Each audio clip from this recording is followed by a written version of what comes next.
हर हर महादेव। श्रावण मास महात्म्य अध्याय 18 प्रारंभ। आशा दशमी व्रत शुक्ला दशमी का महात्म्य। भगवान शिव बोले, हे सनत कुमार, श्रावण मास के शुक्ल पक्ष की नवमी तिथि को यह व्रत शुरू करके अगले वर्ष के श्रावण महीने में अर्थात 12 मास तक यह व्रत करके दशमी के दिन उद्यापन करके समाप्त करना चाहिए।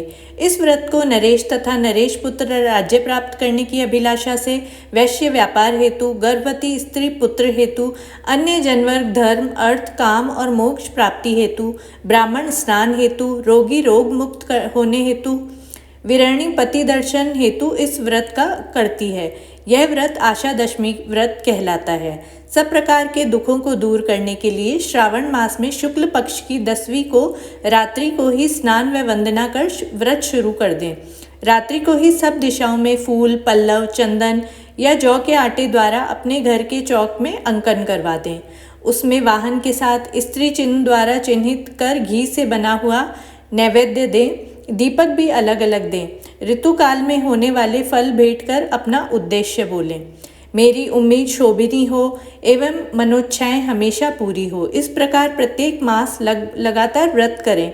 शिव बोले, हे वत्स, 1 साल तक उद्यापन करके अपने देश दिशाओं की स्वर्ण की मूर्ति बनवाकर तथा अपने रिश्तेदारों के साथ स्नान से निवृत्त हो और सुंदर वस्त्र धारण कर घर के चौक में ध्यानस्थ हो आह्वान, अर्चना तथा स्थापन करें। दिशा मंत्र निम्नलिखित है। ऐन्द्री, दिशादेव, सुर तथा असुर सबको नमस्कार है। संसारपति इंद्र भी आपके अधीन है। इस प्रकार आपको बारंबार प्रणाम है। हे आशी, अग्निदेव की उपस्थिति में आप आग्नेय जानी जाती हैं। आप तेज स्वरूप पराशक्ति हैं। आप वरदायक हैं। हे याम्य, आपके आदेशानुसार ही चित्रगुप्त संसार वासियों का दंड निर्धारित करते हैं, इसलिए आपको संयमनी माना जाता है। आप शुभ फलदायक हों। हे आशे, विकराल रूप मृत्युदेव सदैव हाथ में तलवार लिए आपके वाम अंग में उद्यत रहते हैं। इस प्रकार आप निरुति रूपा हैं। हे निरते, आप मेरा मनोरथ सिद्ध करें। हे वासनी, भुवनाधार और जल जंतु के स्वामी आप में ही रहते हैं। हे वारुणी, मेरे कार्य और धर्म कार्य हेतु सदैव तैयार रहें। हे वारुणी, मेरे कार्य हेतु सदैव तैयार रहें। हे वायव्य, आप विश्व के आदिकरण वायुदेव से अधिष्ठित हैं। मेरे ग्रह में शांति बनाए रखें। हे कौजेरी, आपकी दिशा में कुबेर का वास है। उत्तर दिशा आपकी बतलाई गई है। मेरी इच्छाओं को जल्दी पूरा करें। आप प्रभु पद पर शोभायमान हो। हे देवी, हे शुभे, मेरी वांछनीय वस्तुओं को प्रदान करें। आपको बारंबार प्रणाम है, वंदना है। कुल विश्व पर आधिपत्य करने वाले, सदैव ही जन कल्याणक, जनक नंदन, सनातन और अनेक मुनियों के साथ रहने वाली आप सदैव ही मेरी रक्षा करें।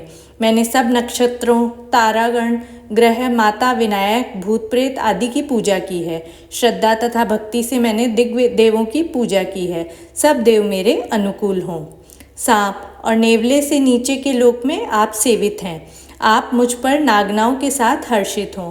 ये सब मंत्र उच्चारित कर फूल, धूप आदि से पूजा करके आभूषण, वस्त्र और फल दान में दें। गायन और वादन की मधुर लहरी से, वारांगनाओं के नाच गान से रात्रि जागरण के साथ समाप्ति करें। प्रातः फिर से मूर्ति की पूजा कर उसे ब्राह्मणों को दक्षिणा स्वरूप दे दें। इस विधि से पूजा एवं क्षमापान के बाद नमस्कार करें। तब अपने कुटुंबियों, संबंधियों और मित्रों के साथ भोजन करें। हे सनत कुमार, जो प्राणीजन इस तरह से व्रत संपन्न करते हैं उनकी सारी मनोकामनाएं पूरी हो जाती है।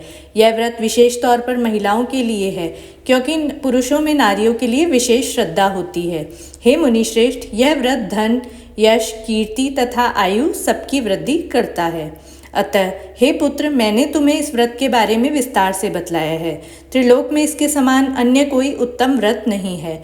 दशमी को सब दिशाओं की अर्चना करने वाले की इच्छाओं को दिशाओं के देव फलभूत करते हैं।